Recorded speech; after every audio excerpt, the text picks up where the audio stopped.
I'm curious to know a bit more about your personal and academic background. Could you give us a little bit about your personal history and Yes. academic training? My early background educationally was in a series of small towns, and I left school at the age of 17 and went to work went to work for the Western Union Telegraph Company, and at 16, and then I became first a messenger boy and then a telegraph operator, and that ended my schooling. I had about two years of high school when I did that, and from there I went into the Army.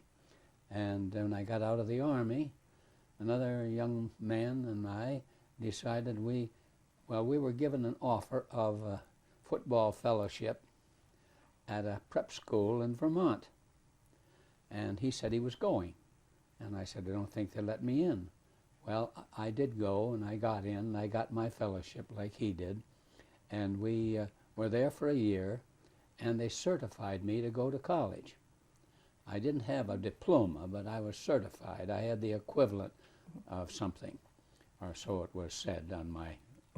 What we would call a GED today. Yeah, I guess so. And so the two of us went from there. This was in Vermont, in Barre, Vermont, Goddard Seminary.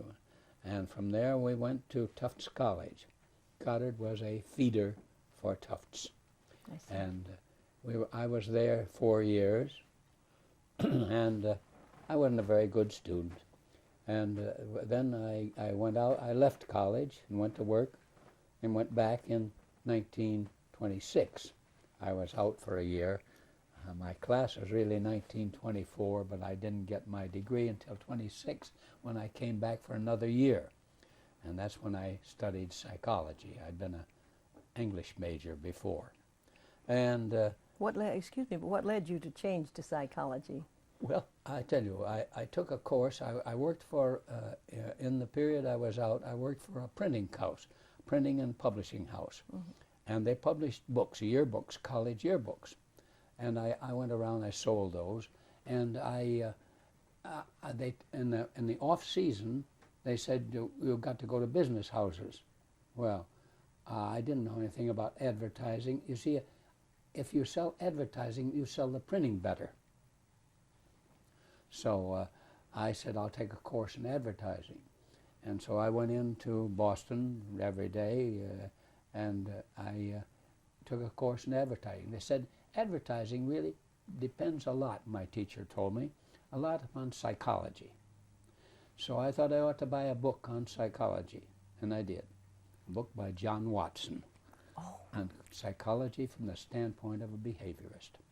And I read that book going back and forth to work and trying to sell printing. And at the end of the year, I decided I was so interested in this book and in psychology that maybe I could go back to school for a year and get a degree. And so I did. I went to the chairman. I had taken 2 courses with a man, one in ethics and one in logic. And I did well in logic, and that made me think I could think. You know, if I know logic, I thought that makes up for the fact that I didn't know any mathematics, you know, that kind of thing. So he said, yes, you can come back and you take all your courses in psychology, and I will make you an undergraduate assistant. So I worked for a year there as an undergraduate assistant, and then I was admitted to Harvard. I didn't take any tests to get in there. I'd have flunked them if I had.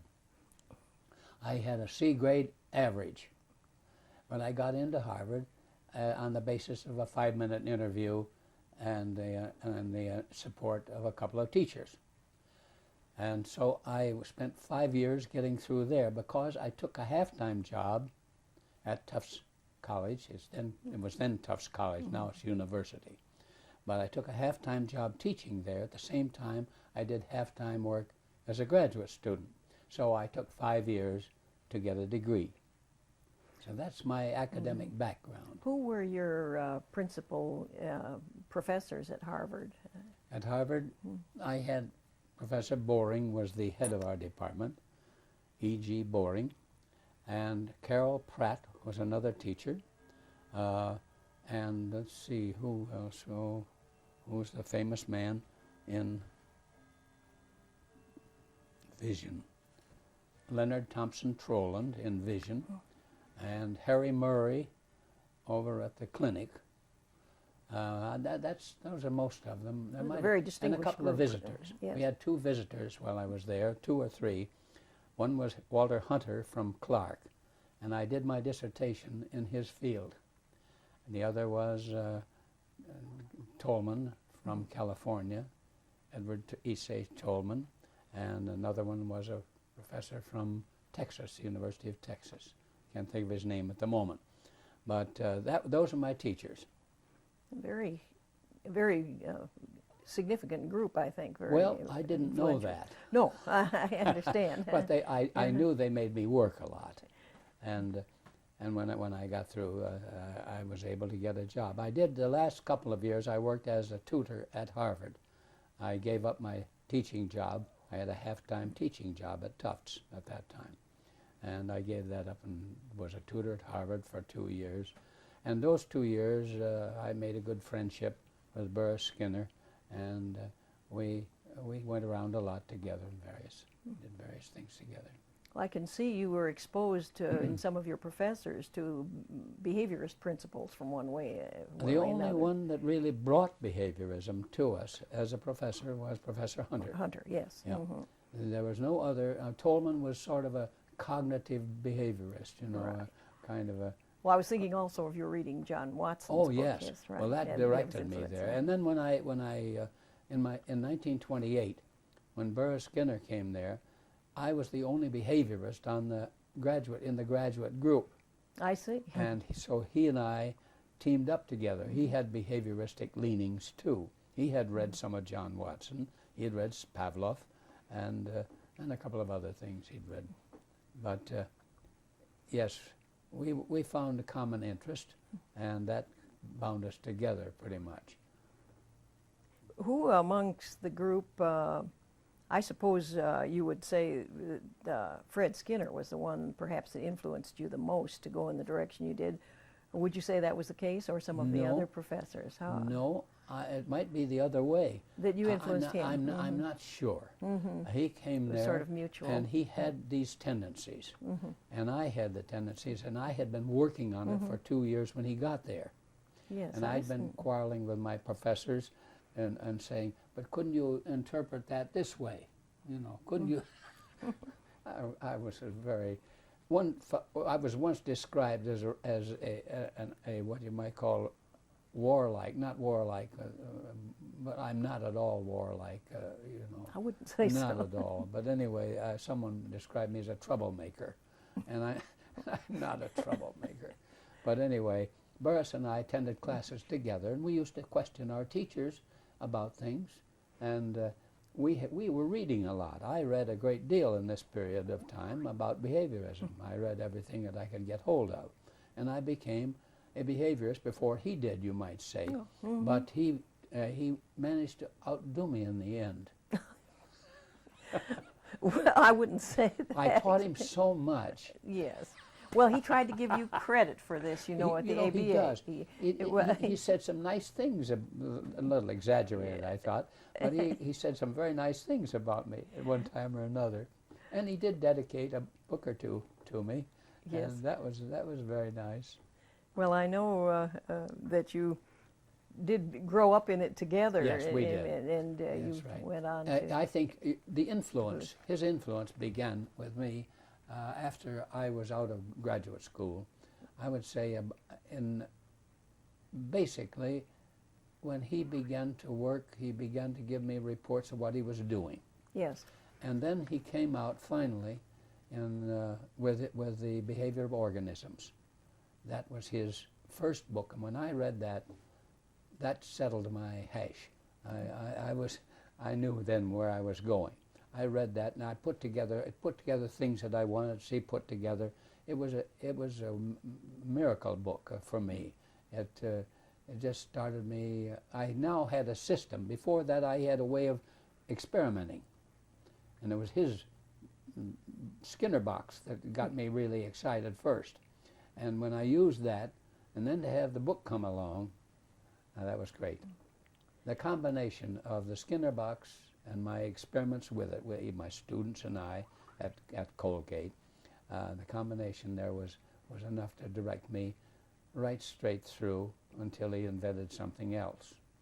Was your teaching experience at Colgate then your first My teaching? first job of basic, teaching. my first full-time job, yes.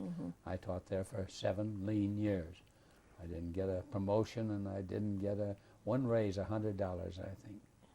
Did you use animal subjects in your early research there? Yes. Yeah. I had a little group of animals on the top floor of our building where the psychology department was, and with the help of undergraduates, I kept this colony alive and doing various experiments that we could think of, maze experiments or other.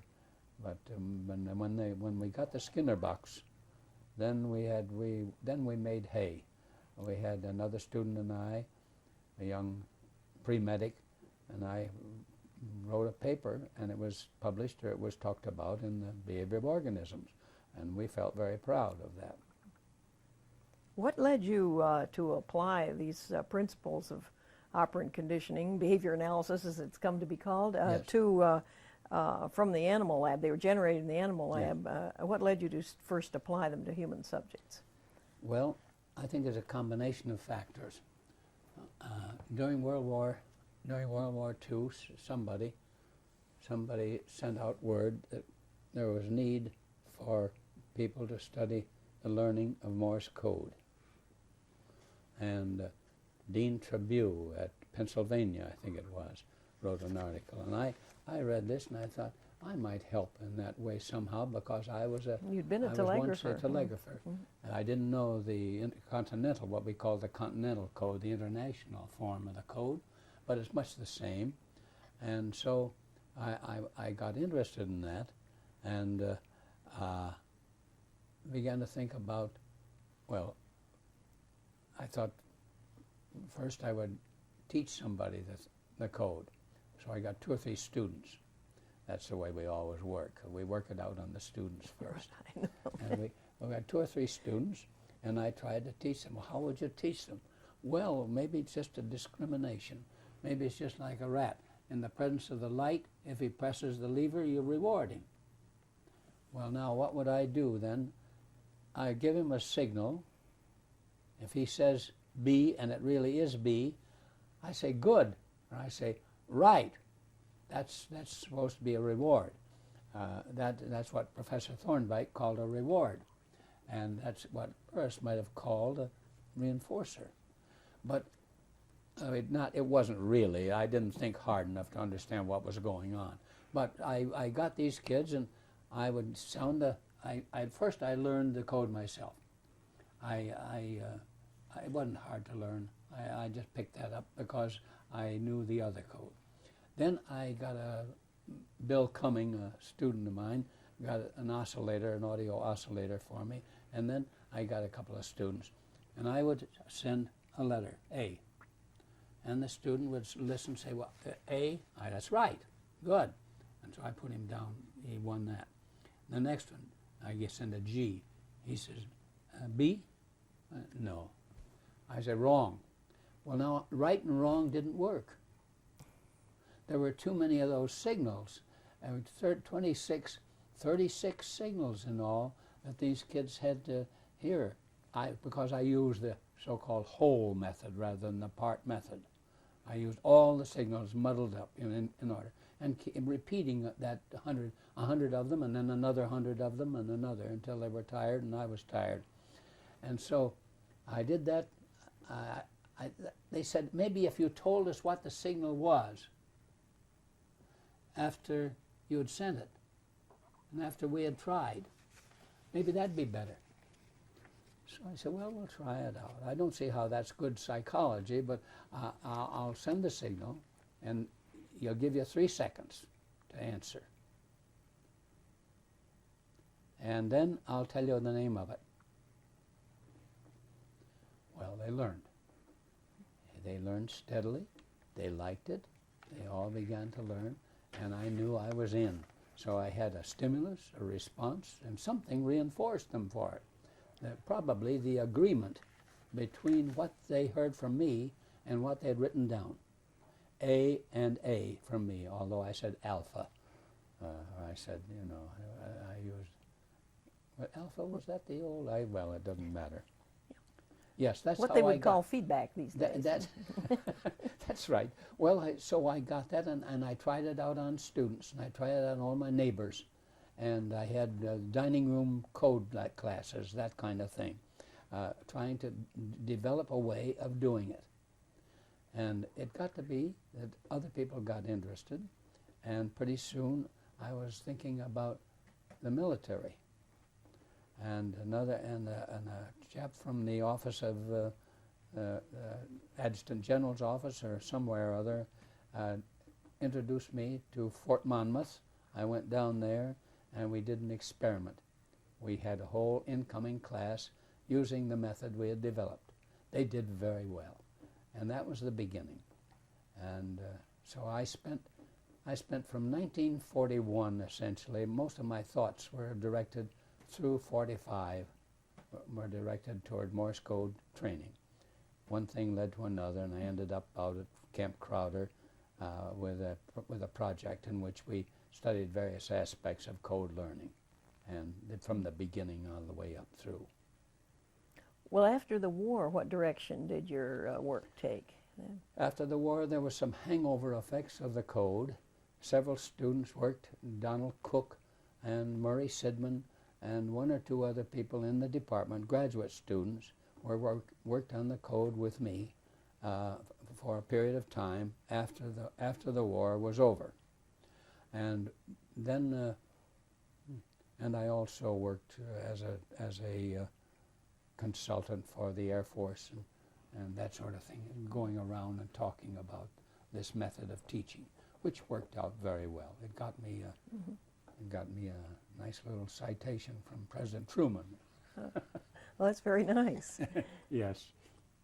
Well, one thing I'm very curious about, we're so familiar now with this computerized assisted instruction, and that brings me back to the teaching machine, which I guess was the beginning of it all. Could you tell me about the early days of the teaching machine? How did it work, and what were I could. applications, how it changed? This is Burr Skinner with his box was the first thing to lead me. When he came up with the teaching machine, I heard about it. I looked into it.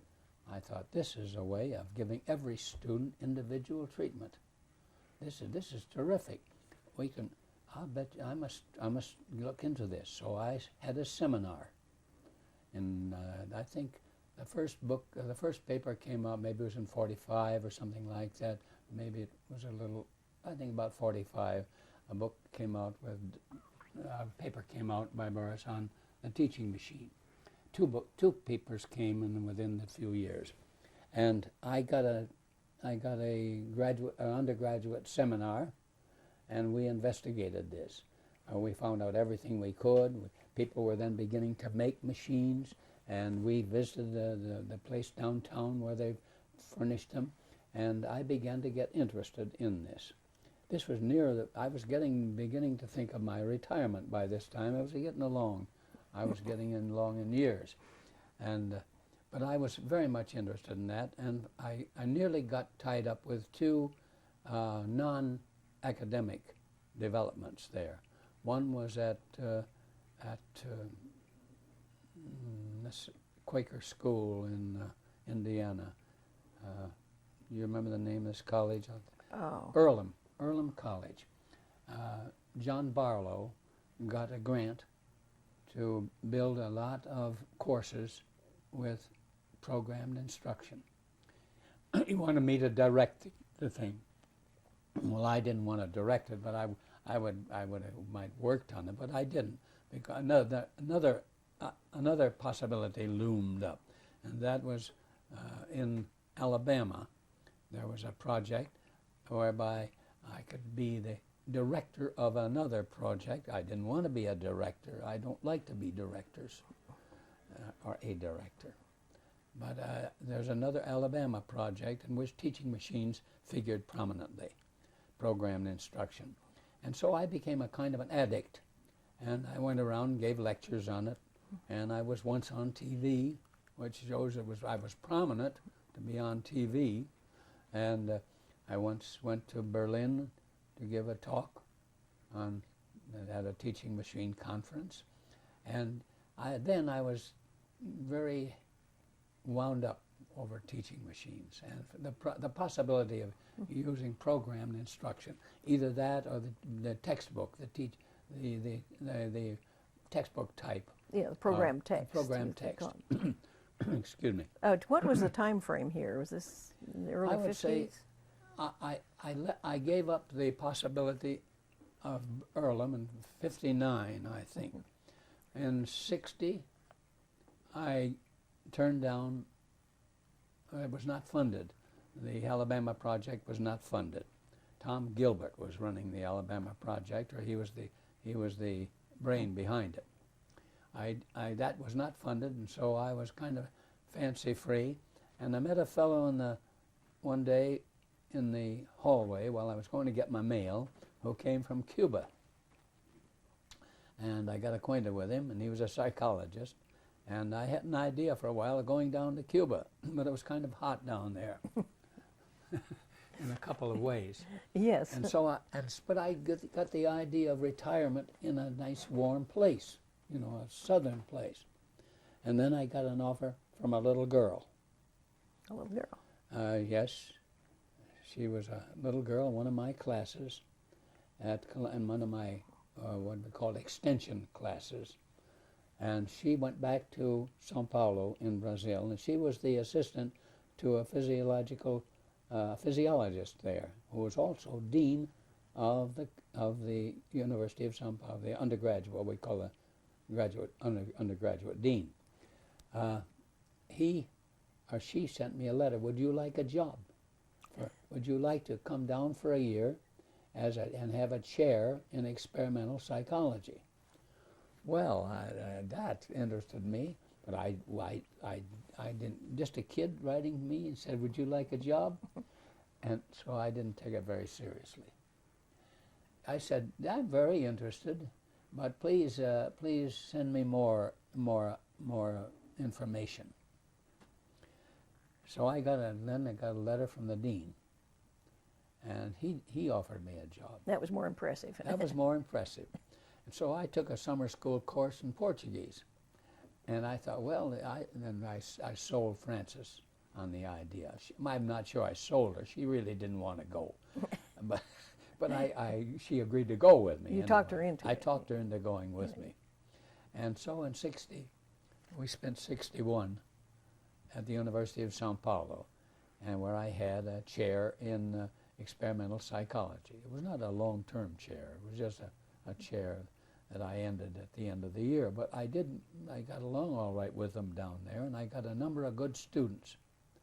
I found the students were excellent. I only had a few. I could treat them individually. There was no business of large classes. I didn't have to lecture.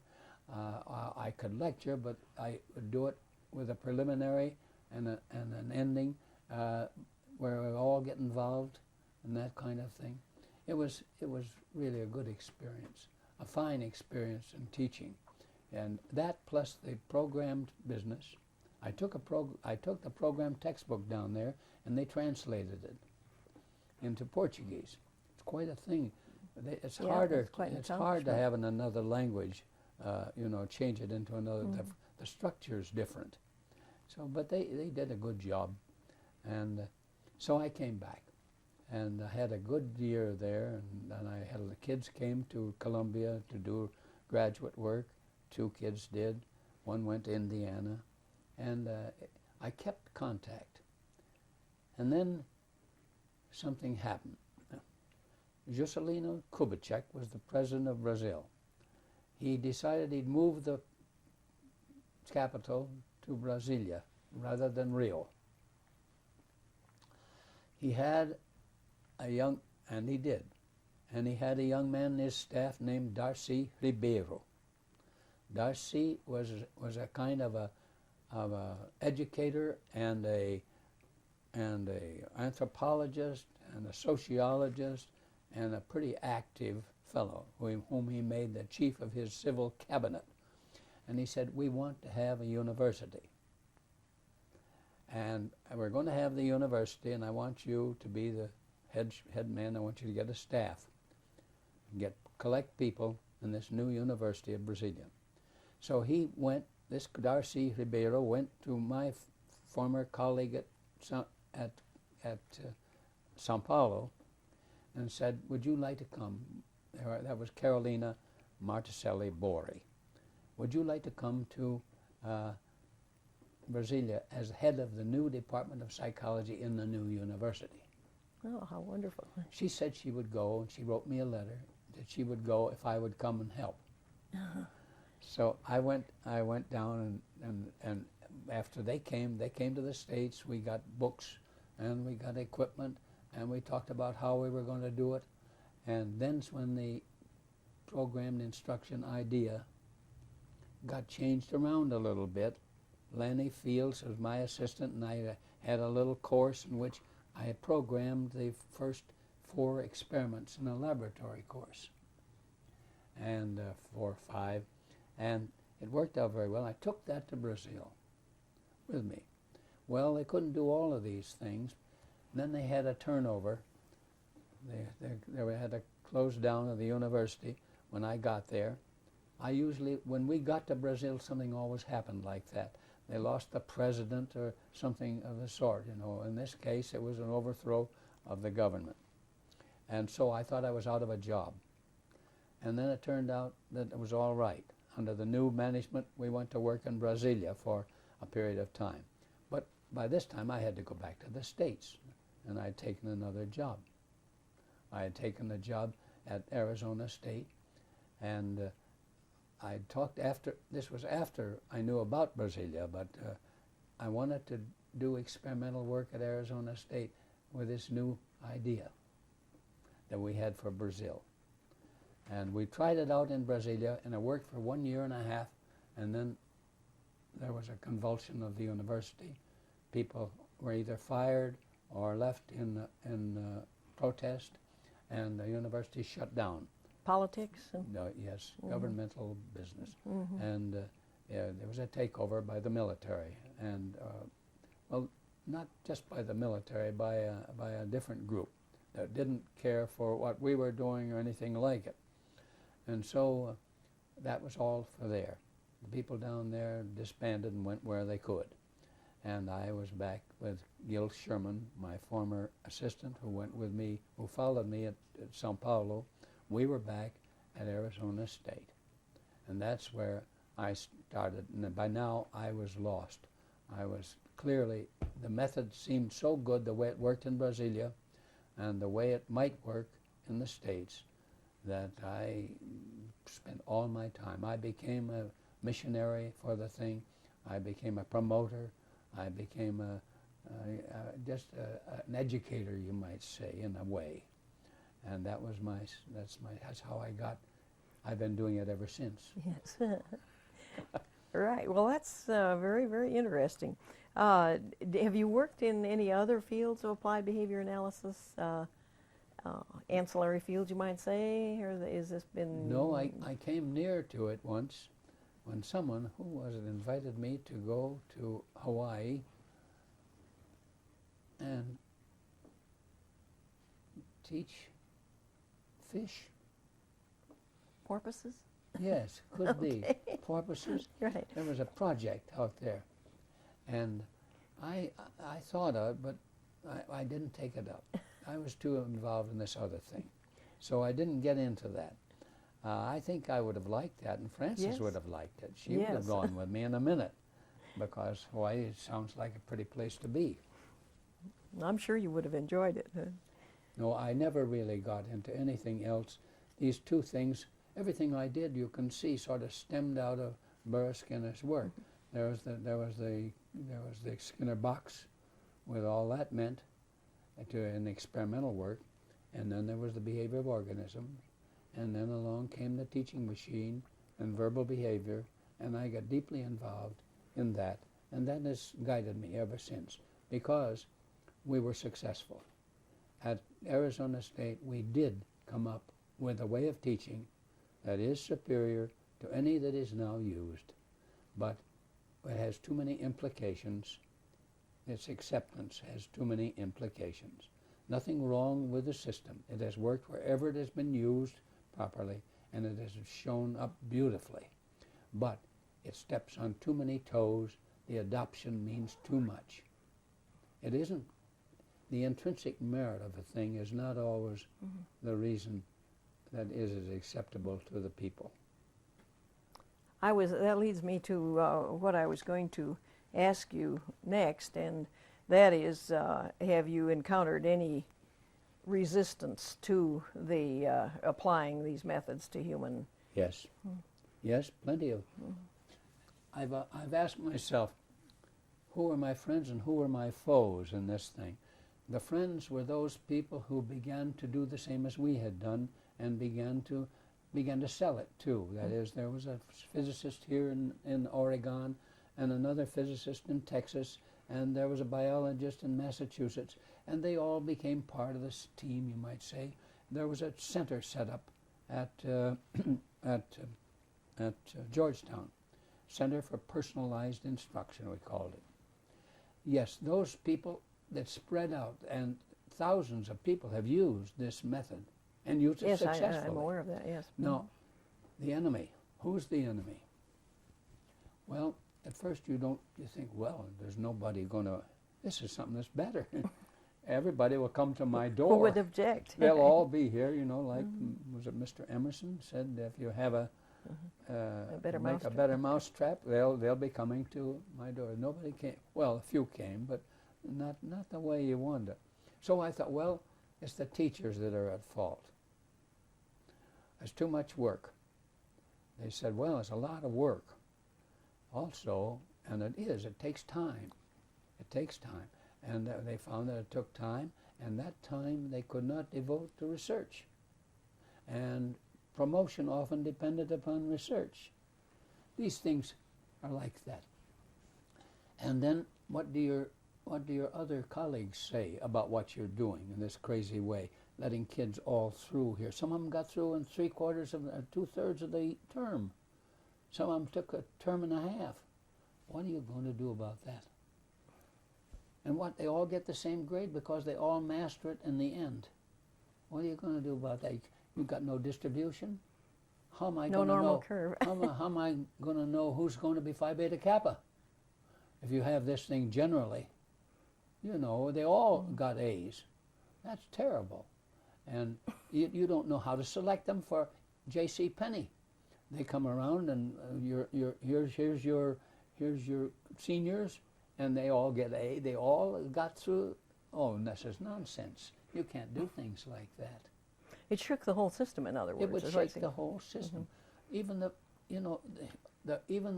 fellow wrote to me from Mexico. He says, you've got to change the architecture of the schools, because you don't need these big rooms for giving lectures when you've done away with the lecture system.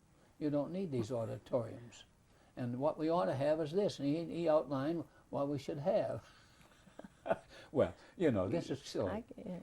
You run into enemies you never knew you had.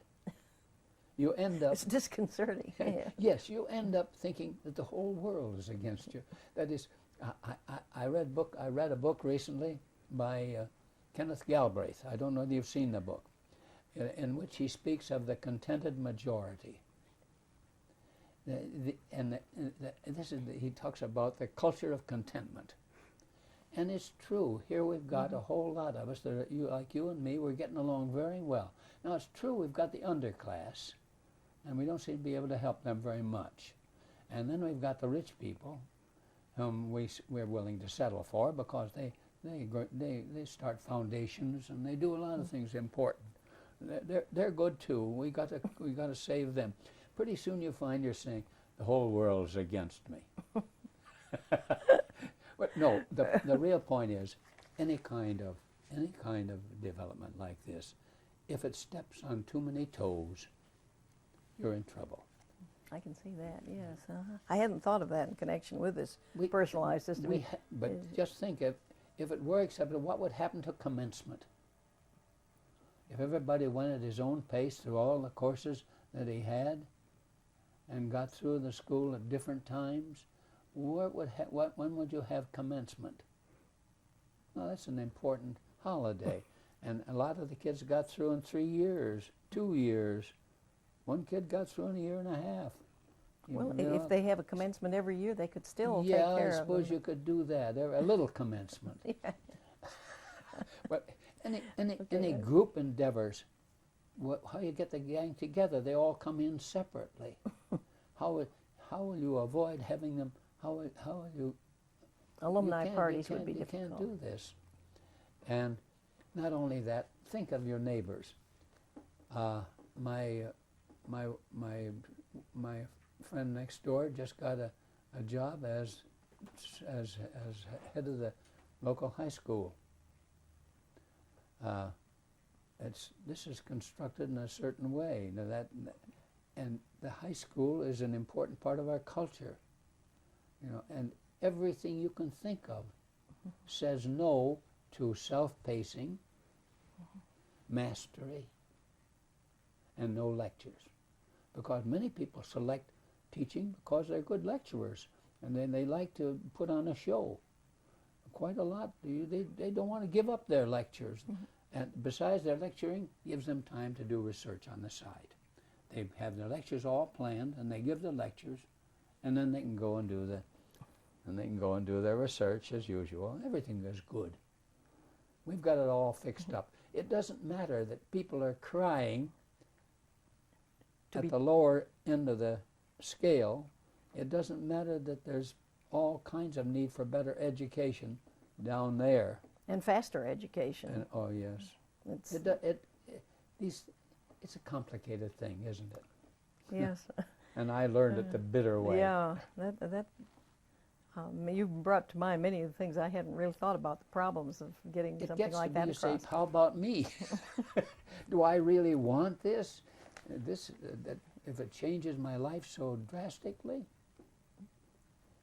Tell me, did you find any resistance based on the fact that the principles were built on animal research? To a degree, yes. But that's the quiet group. They say, oh, you're a Skinnerian, aren't you? And that's a pretty bad thing in many quarters. This may be all right for rats, but I don't think it. I don't want to have him controlling my individual behavior here. Yes, we found, but those are not very vocal. They're the quiet group who say, oh yeah, I know. He works with rats, doesn't he? I understand. I mean, so what you learn from rats, you use with human beings. That's awful. Another question along these lines, did you experience any, with regard to transferring the principles from the animal laboratory to the human case, did you experience any real difficulties or real failures in transposing any of the principles? Anything that didn't work? No, I didn't. Possibly because maybe if I had been a little more rigid in my adherence to the laboratory, I might have had more trouble. That is, but I was a little loose on that sort of thing. I would say this is a 3-term contingency. A job somebody is able to do, you know he's able to do it. You know he's got the background. You demand that he do it, and you give him full reward for doing it. Now that's just like the rat for me. And yet that 3-term rule is the essence of good teaching. You give a child something that the child is able to do. You know he can do it. This isn't beyond him. He can do this thing, and you know he's already got the background that's sufficient. You've tested that, in fact. And then you give him a task that he can do. And you see to it that when he does it, he's rewarded fully, and he can go to the next task. Now this is the 3-term rule, that still works at any level. It works for all of us. And that's, it's kind of a loose way of talking about the three-term discriminative stimulus and response and reinforcement, but they're all there. I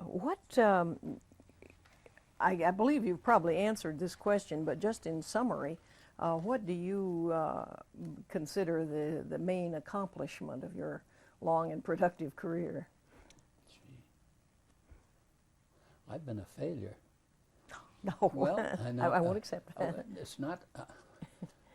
I have not succeeded in seeing this development thrive. I've not succeeded in spread. I've not been able to spread the word. I've not been able to do those things. I've not been able to convince people that this is a good idea. That's a failure in a sense. I don't consider it a failure because the method I know is all right, and I've got enough. What do you call? What is it you do when you explain how you failed?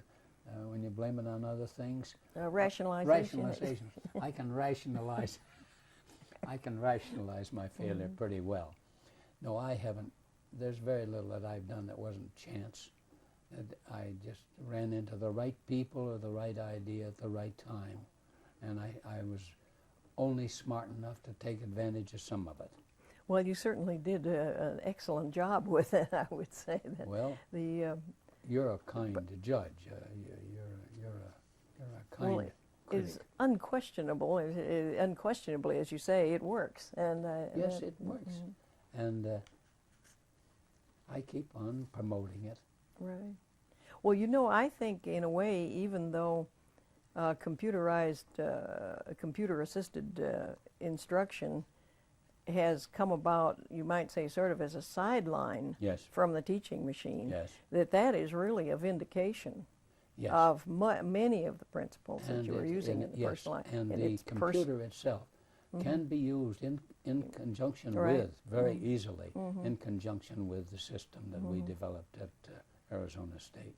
And it's doing many of the things that you were trying to do, the individual progress. That's right. And that is right. So it's I still feel that may not be accepted in the same, for the same reasons. It's going to upset too many apple carts. It's going to get in the way of too many other things that are well established. I don't think that we're going to see people moving through the school for a while yet. Perhaps not for a while. All the way, but I hope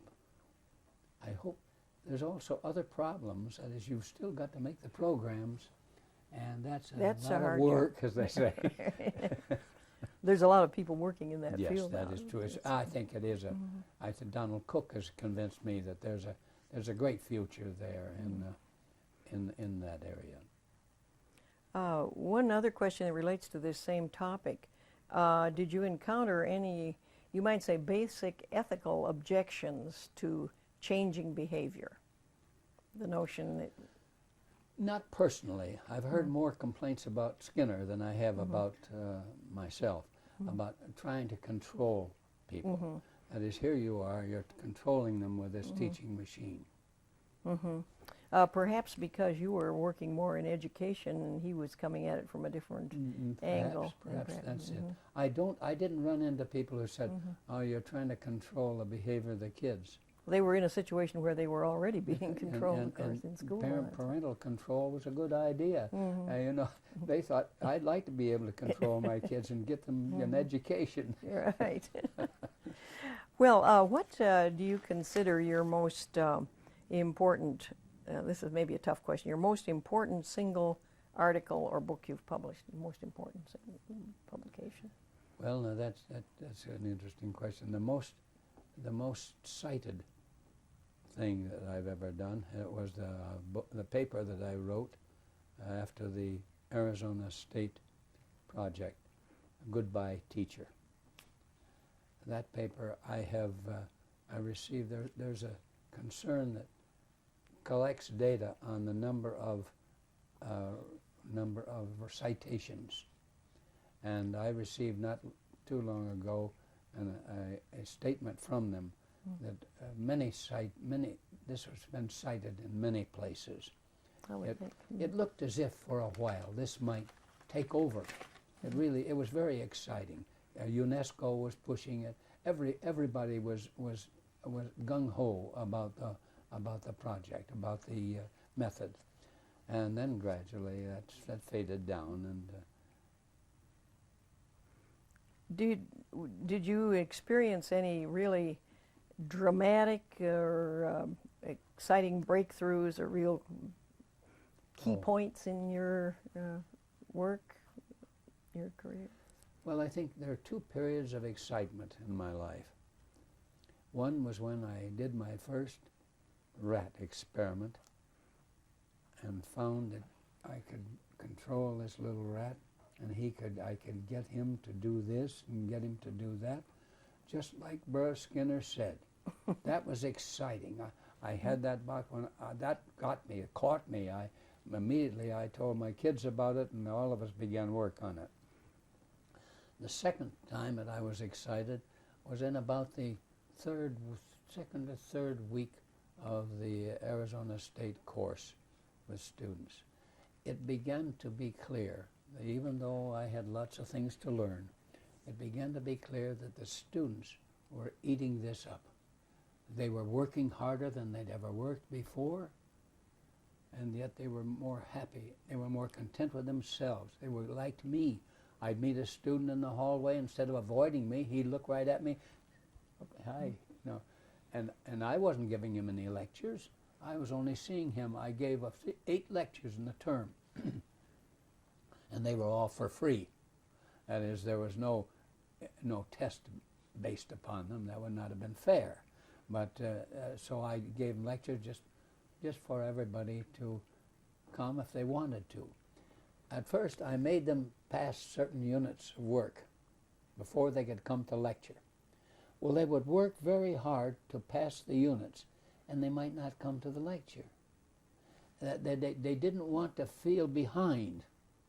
They wanted to be able to hear that lecture, but not necessarily to. If there was another bit of studying to be done across the hall, they might be over there studying. Now that sounds crazy, but when you see kids doing this, and you see them happy at it, there was one thing that I did not mention, and that is the other students that I employed in the grading process. If you have 100 students, and you let them go step by step through a course with little units, and they've got to be examined on each one as many times as necessary or its equivalent, as many times as necessary to get along to the next unit. It's a horrible job to do it, even with an assistant. If you have 90 students, all your time is spent grading papers. That's all you do. So I got myself 10 good men and true women and men from my advanced course, and I talked to them. I said, would you like to act as an aide here and help me in the grading process? I coached them on the tests. I can do it with 10 or 12. I coached them on the tests. We went over the last one to see what was wrong with it. We went over the next one to see if they could handle it. And I wrote the tests out, and we gave them to the students, and they came to the proctors for grading. And the proctors, these advanced students, my proctors, my monitors, or whatever you call them, the advanced students did the grading. And they were sharp, they were hard, they were well trained by me to do the job. And the students came to love them, respect them. They loved them for other reasons than that they had a car or that they were good looking. You know, they loved them because they were learning something, and this was an exciting experience. When I saw that, several weeks had passed in the course before I realized it was a winner. But then was an exciting period. I lay awake a lot of times thinking how I could improve it, what we do next, and those were the two periods of excitement, I think. Well, that's very nice. Yes, I can see how those were exciting times. Yes, you see, the students said I learn more, I work harder, and I like it better. Now, what more can you, what more can you ask, you know? And I like my proctor. He was very good. I tell you a little story. I had one proctor given to me by a colleague. He said, this kid is all right.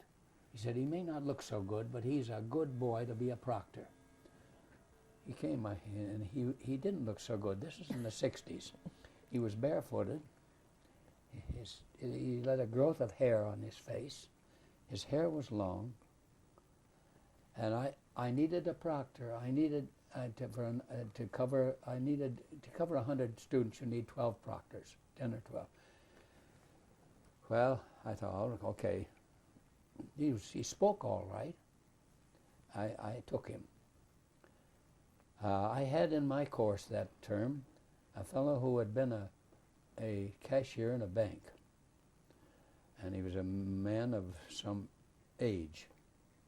And I thought, oh my God, if this man ever gets this proctor, it's going to be horrible. He got the proctor. Well, I ducked the man in the hallway. I avoided him whenever I could. I thought he would complain about this kid. And one day I couldn't avoid him. I said, well, how are you getting along? You know, how are you getting along? Well, he said, I'm doing very well. I'm on Unit 8 now. He says, part of my doing so well is I got a damn good proctor. Well, now this was the right reason. Yes. This was the right reason. What that proctor had to offer was more important than how he looked. That's very good. Yeah, I felt very good about that too. I was scared.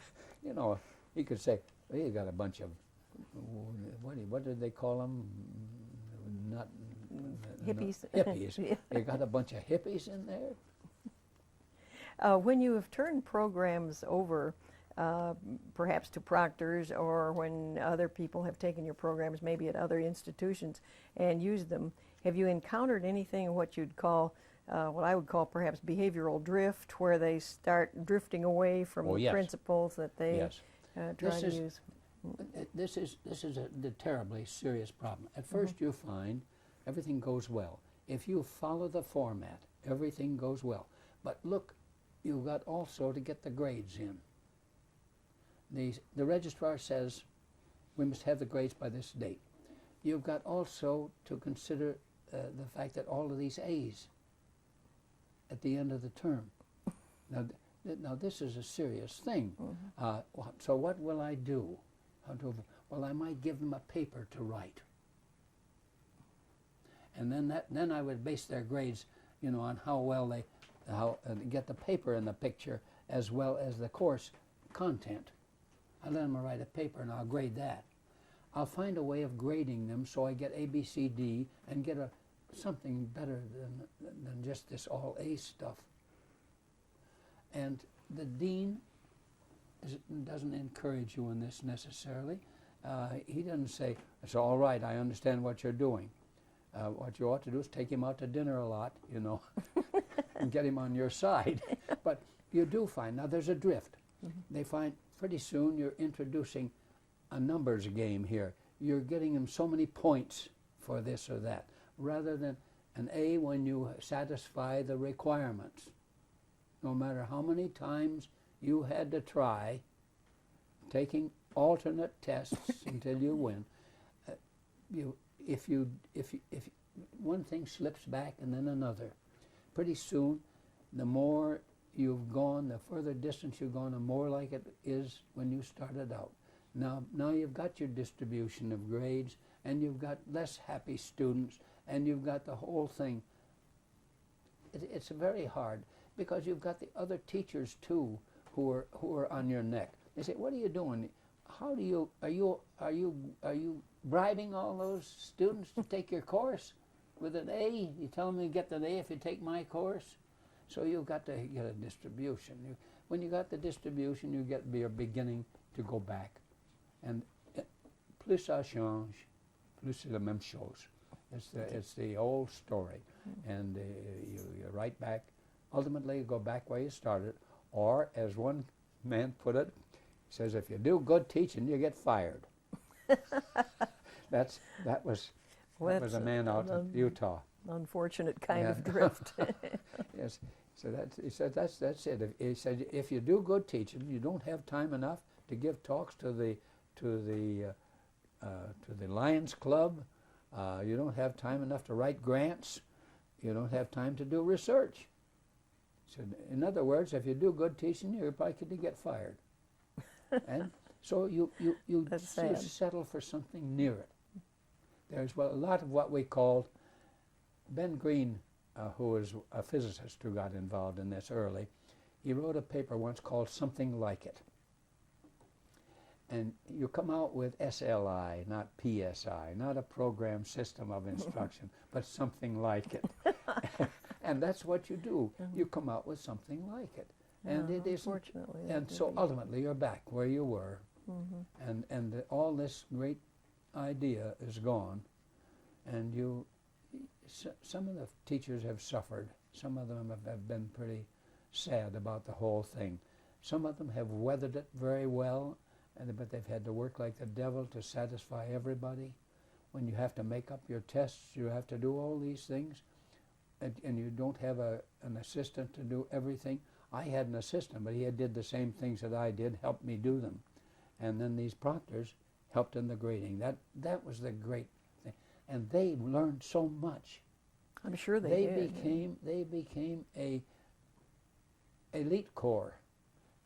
And not only that, they loved their students. And they would tell you, no, he understood that. I'll tell you why. Here's what he told me.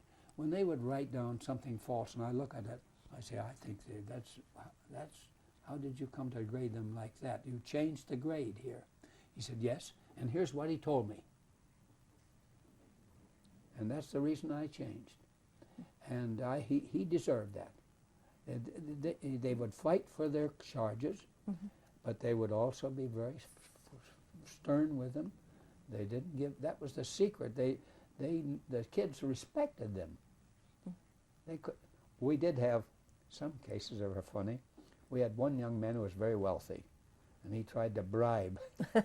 He tried to bribe a young lady who was his proctor, and she came and told me about it. And there were things of that sort where people would they would try to get hold of the tests, and then take them to the fraternity house and work over them.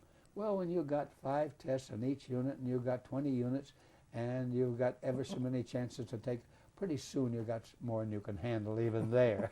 But that didn't bother us very much. But there were they have customary ways. People are used to, young students in our culture are taught to procrastinate. I never used to get ready for my final exams until the night before, or 2 or 3 nights before, and we would get together and work very hard on them in order to understand what we've been doing. We didn't do everything as we went along. We procrastinated. They used to complain about us procrastinating with our method. Nothing like the old procrastination. You just didn't know how to procrastinate. We teach them to avoid learning. we do awfully well at it. Well, one other question: have you used operant principles in your everyday life, say with your family and your colleague, with Albert? Yes, particularly with Albert. No, Albert, have I used operant? Well, no, frankly, I decided some time ago that my wife was brighter than I, and could probably run the family better than I could. And I was right in that. She's the one that looks after things. She's the one that keeps me from wandering off, and she keeps me on the job, you might say.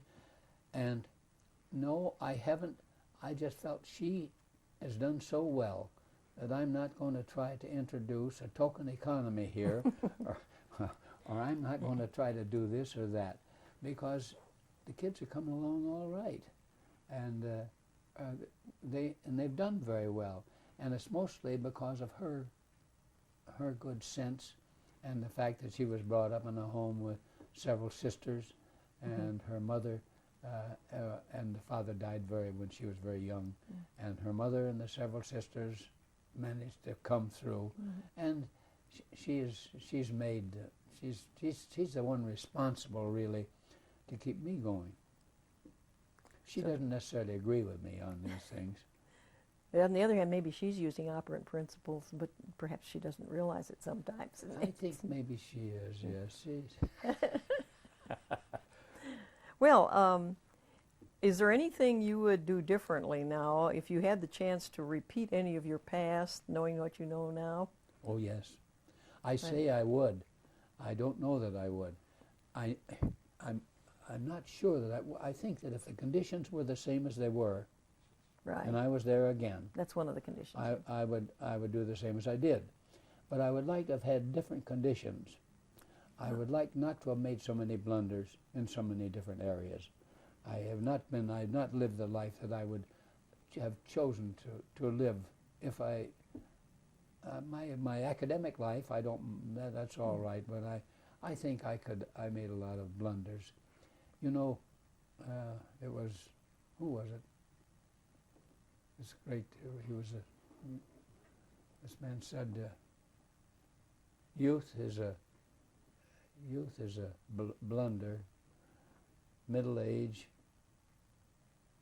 is a struggle, and old age a regret. And I quote him a lot. He's an English statesman whose name again I do not come up with at the moment. I've mentioned it so many times it isn't funny, but I think we make mistakes, and I made mistakes. That is, I think I did things that I would rather not have done now. But I can see, if I want to, that there was plenty of causation, or I wouldn't have done it.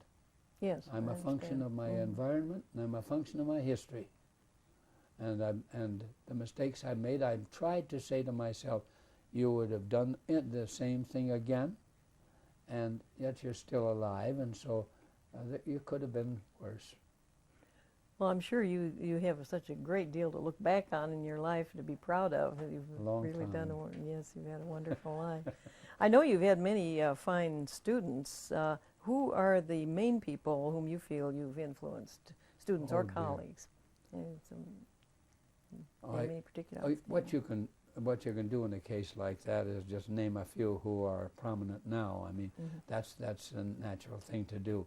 But there are many whose names I can't give you that are just as good people. I understand. But some of those whom I had contact with, and so did Nat Schoenfeld, who worked closely with me at Columbia.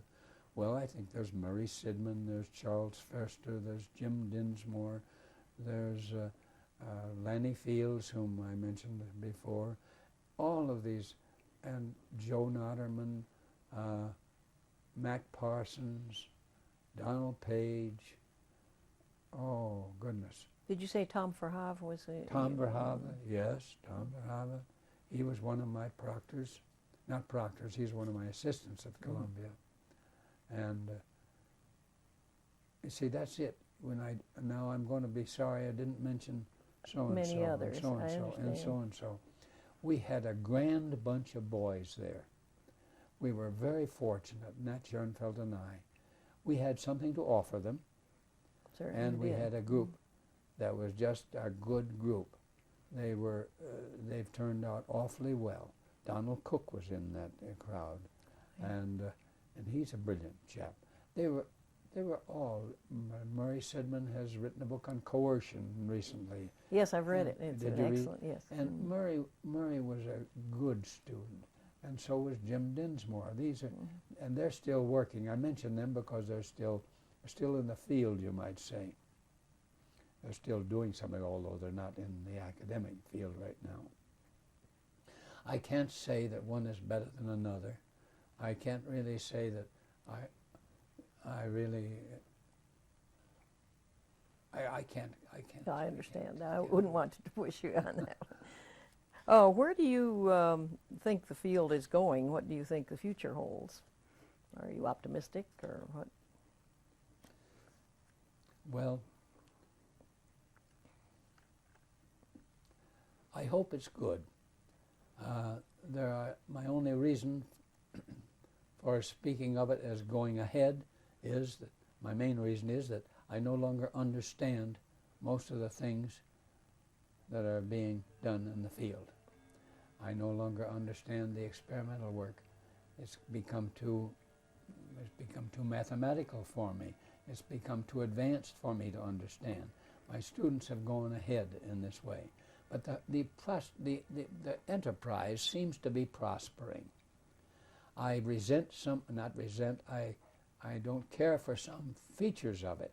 I don't care for the cultivation of large numbers and trying to have a bigger, better group. I would rather have a qualitative, a higher quality if we can get it, but not stress large numbers.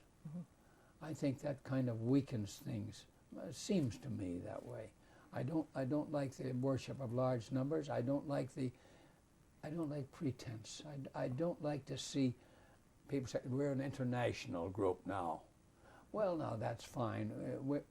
That's great. I'm glad we are, but we needn't talk about it. We don't have to advertise it in our title, say International Society. I think these things are a little immature. And we don't need them. I like small groups.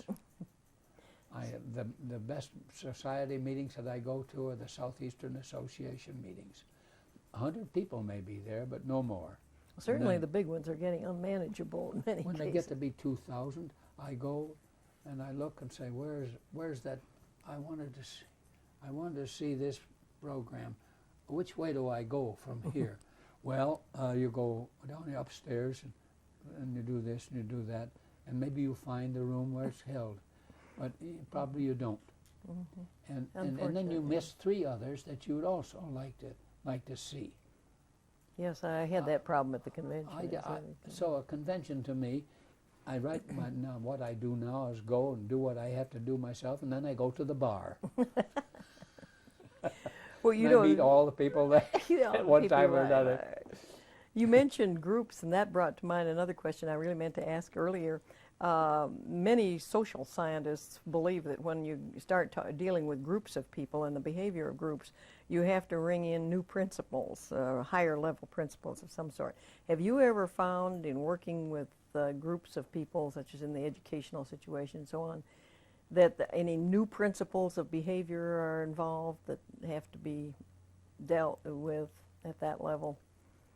Well, I don't know whether this is relevant or not, but I've been thinking about what makes a good organization. A good organization is something like what makes a good family, a large family, where we've got a little kid and we've got the father up here. He's the executive officer, you might say, and he takes his orders from his wife. That's his job to carry them out. And he carries them out by seeing to it that everybody in the group has something to do that is rewarding. The little ones are looked after, are looked over and helped by the ones a little older. It's a family arrangement of mutual reinforcement, mutual interaction where you have mutual things to do. My reinforcement is depending on your doing that, and your reinforcement is dependent upon my doing this, and we all have got to grow in this. We've all got to have new problems as we grow up. And I think this idea, which I think possibly the Japanese have done better than we do, of making a family thing out of an organization, rather than having it just giving orders down here and in a hierarchy of control. It should be controlled by those from below and controlled by those from above. It should be interactive. It should be mutual. And I think a good teaching system is this way. Somebody is responsible for this. Somebody is responsible for that. His happiness depends upon your work. Your happiness depends upon his. These things, I think, can be engineered. I think a good boss is sometimes able to do this. He has a company that is happy, but these are not so often as you'd like to see them. I think that good management is good mutual rewards, mutual reinforcement, where everybody has a chance to grow. I wouldn't always want to be a proctor. I want to be an assistant next. And the assistant wants to be a teacher, and he should be. And this should be a training for him. Everything should be that way, I think. I don't say that very well, but I think of it as a lot like a good family, where you care for and you support each other, and your happiness is derived from the others in the group if this is well done. But the minute you have an overlord who cracks a whip, then kids begin to run away from school. I understand. So you say it's sort of like if something new emerges at the social level, it's perhaps this interactive reinforcement sort of thing, Yes, I think, interactive yes. relationships. The more that I can see of that, the better. The more my son is in as an organization consultant. Oh. And he lives down in, excuse me, he lives down in Charlotte, and we talk about this sometime. He's an excellent consultant, and he finds that the good companies, the ones that don't need any of his consulting really, are those where there's this mutual growth and mutual interaction. Mutual reinforcement, I should say. That I think that's terribly important in any group, whether it's a teaching group or anywhere else. Well, thank you so much. Punitive things do not work. Right, as Murray Sidman says. Yes, that's right. Well, thank you so much for sharing your insights and experiences. It's been a real pleasure and a privilege. Well, we have enjoyed it very much. It's been fun. Good. Oh, two last questions. Yes. What is your definition of science? Goodness. I have no definition of science. I don't feel that I'm a real, honest-to-goodness scientist. How so? It's interesting. I respect scientists, just as I respect philosophers. But I don't. You asked me something that's beyond my. Okay. Ken. I won't push it. Well, thanks again very much. Oh, you're very welcome.